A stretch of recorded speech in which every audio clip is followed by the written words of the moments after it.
Hello YouTube, it's Uncle No Identity. We're back after about a month now, I think. Finally decided to come back and make a video again.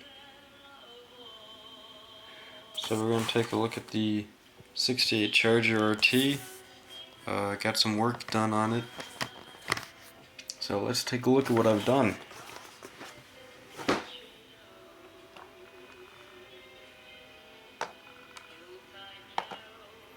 Inside these boxes here are the motors that I've constructed.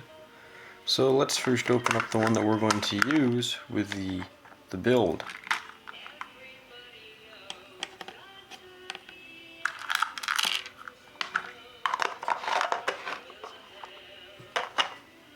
I'm not sure if I'm going to be using these, but I still have them with the kit.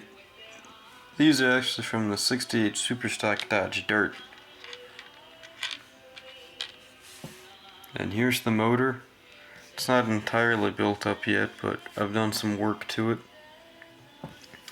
I originally wanted to leave the valve covers in the kit's chrome. Well, when I was sanding away at the very edges to clean up the sprue cuts, I scratched it up. And a cool thing I've learned is if you want to paint over chrome, just use primer. This stuff sticks, it's pretty good. These right here I have not washed with Clorox and bleach. These still have the original chrome. This was primed with the white primer and then with Vallejo Model Air Metallics Chrome painted over that. And because these are chrome valve covers, I needed to make sure that I painted in the spark plug boots. And I painted those black on both sides here. I drilled out the backs, which is why again I'm kind of wondering if I should use these, considering I've already drilled these out. And these are, as you can see, long collectors. Hang on, let me find something.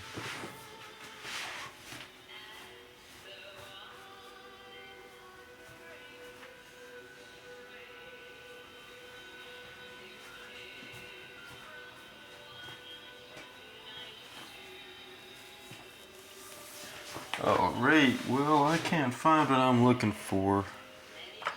Well. Anyway, I was gonna look for one of the exhaust headers from my 68 Superstock Dart, and I was gonna do a comparison, but it seems like I can't find it, so we can't do a comparison. Anyway, I think with that one, the collectors are shorter, and that's why these came with it, but these having a longer collector, I might not run those. Here's the back. This isn't really painted because I'm going to be running this in the car and the transmission will cover that up. I really wanted to put details in here and put the linkages in, but there's just no way to get them in there, so I'm not going to do that. As we can see, I still need to put the fans and the belts and pulleys in there.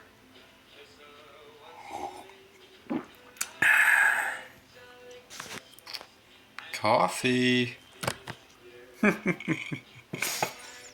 Alright, now that we're done with that one, we'll put this back and we'll take a look at the other motor.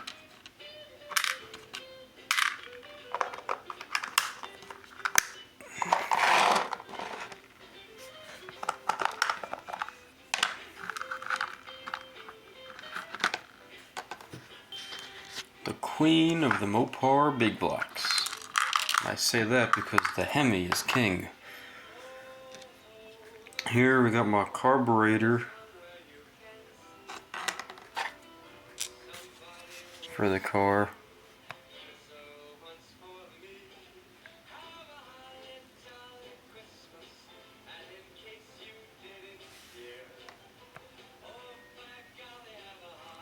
I think it's a Carter 4-barrel from what I could look up, but I can't find it anymore as to what it is. The things on the left here, I think I have to paint one of those a brass color, but I'm not sure. If you know what this carburetor is, let me know in the comments. It's pretty well detailed. You got your venturis and stuff, your little float bowls, and the vacuum secondary, I think. Yeah, excuse my voice. It's all a little scratchy. Here's the big block motor. Let's see if I can do this on camera. It runs. And you might know the fan clutch does not spin with the fan. But this is only to keep the fan in place. Because if you spin a motor like this 440 here, which does not have a fan clutch, and this fan is glued, if I spun this without anything holding it in place, it'll just fly off. So with this one, I've glued the fan clutch in place but left the fan free spinning. I got a red ignition coil wire. I don't know what wires to use on this one, but I have determined my red wires might solely be for the ignition. These are going to be ignition wires from now on. And I was searching and I finally found it. This manifold. And let me pause the video real quick. Okay guys, I found it. So shout out to Nick's Garage, because that's what I've used to find this. If you look at 440s, it seems like all 4 of the driver's side spark plugs come in from the spark plug or the distributor cap from the front of the block, and they all wrap around underneath. And that's because they use this style of driver's side manifold. Let me see if I can cut that free real quick. Probably not. Alright, we're gonna do the best we can. Alright, so you see this, eh? We have the exhaust is at the way back, right? This all collects up here and comes out the way back. Spark plugs 1, 3, 5, and 7 can all exit through the front. Now take a look at this manifold that I want to use. Look at where this comes in. The last chamber comes up and forward, and 1, 3, and 5 go backwards. And I was trying to look at images and I couldn't find any, but Nick's Garage did a dyno test on a police car 440, which is running this manifold style on the driver's side. And I found out it's very similar to the passenger side ones. With the passenger side, even on this kit, we see the this comes forward, and so spark plug 8 has to be wired back and up and forward. So spark plug 8 here will have to come back and up over the valve cover and run along down here into this distributor cap. And I found out that's the same way with number 7.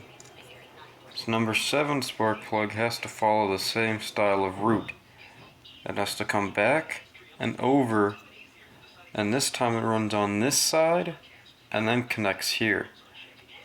So I found that out, and I'm going to use these manifolds, which originally came off my 68 Dart, and I'm using these because I just want a pure block on my engine stand, because I am running the 426 in the car and I don't want excess pipe hanging out that doesn't need to be there. So these will not be used. And thanks to that little video from Nick's Garage with the Police 440, I now know how to run the wiring. That this side has to come back and forward. Has to come,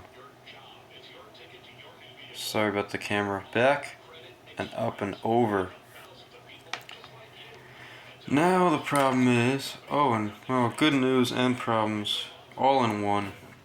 I found my old set of headphones that I know don't work, and I tore them apart.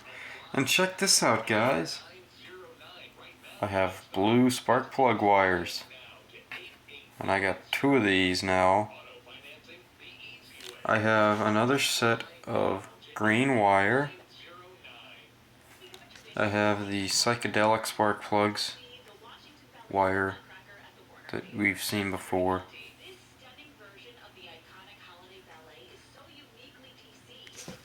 And these orange wires here. And when I disassembled those headphones, I got these, and these are thicker, so I'm going to have to pull that inner wire out again to get them to be as thin as these. And you can see even right here the size difference in the wire. So I'm going to have to work on these. And I got a whole line of ignition coil wires. I'm going to use the reds for my ignition coil. Red and green, red and orange, red and blue, red and the psychedelics. I don't know what I'm going to do, but I'm going to figure it out. Maybe you can decide for me in the comments. Let me know. What spark plug should I run for the 440? And what spark plug should I run for the 426 Hemi?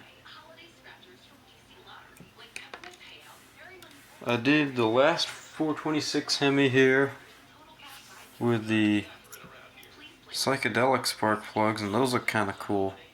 But I kind of want to change it up this time, you know? So, check that out.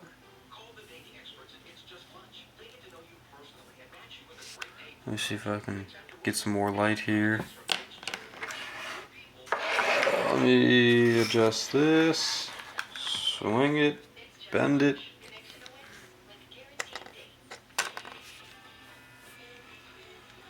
So I got my orange cables.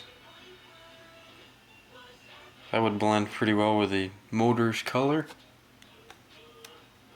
A nice standout blue on orange. Ooh. Green on orange. And of course the psychedelics. But yeah, let me know what you guys think in the comments below.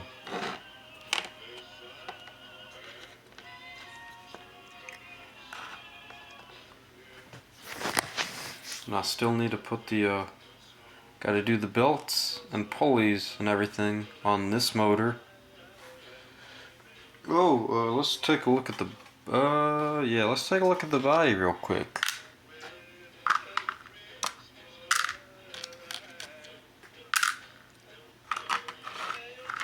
So I've been working on the body for a few days now, and it's gonna be blue. I think I showed you this in the last video, but we're gonna go over it again. Oh, look at that roof. It's a nice looking roof. Just used my sandpapers. But right here we got a problem on this fender. What I think I'm gonna do is I'm gonna mask this whole section. Mask the door, and I'm gonna paint this in primer and repaint this.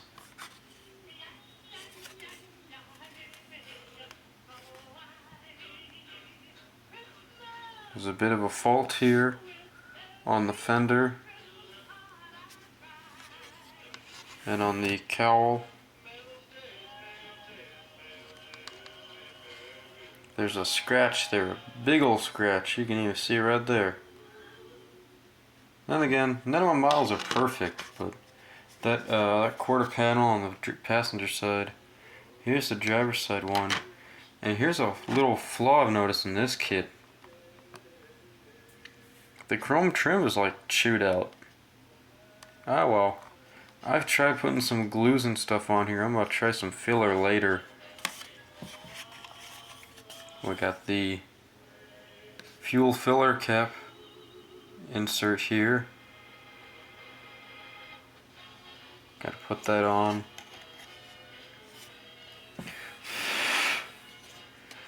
So yeah, I'm gonna mask this off, put some primer down, and see if I can fix that spot. Use my either my Vallejo Chrome, Chrome Sharpie, or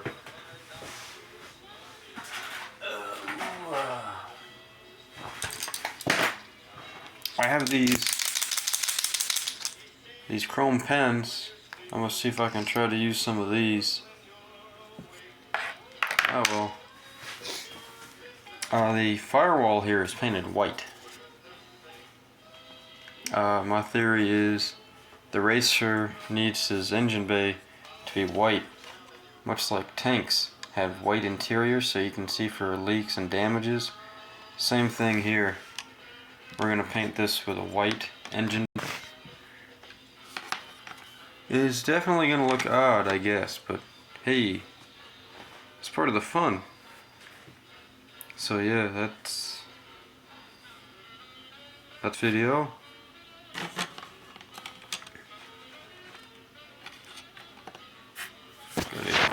Knock up here. Got the interior bits ready to go, kinda. Again, white firewall. The motor mounting arms are white with the black rubber blocks. I still need to do some work on the fire extinguisher. I'm not putting in the back seats. Check this out, it's got 4 pedals. Gas, brake, clutch, and the foot brake. Wow. And here's the bottom. I'ma just weather that up like I normally would. Alright, well, hopefully before this film runs out, I'm gonna cut it now. So yeah, that's my update on the 68 Dodge Charger RT Drag Racer. I'll see you guys in the next video. See you later, guys. Have a great day.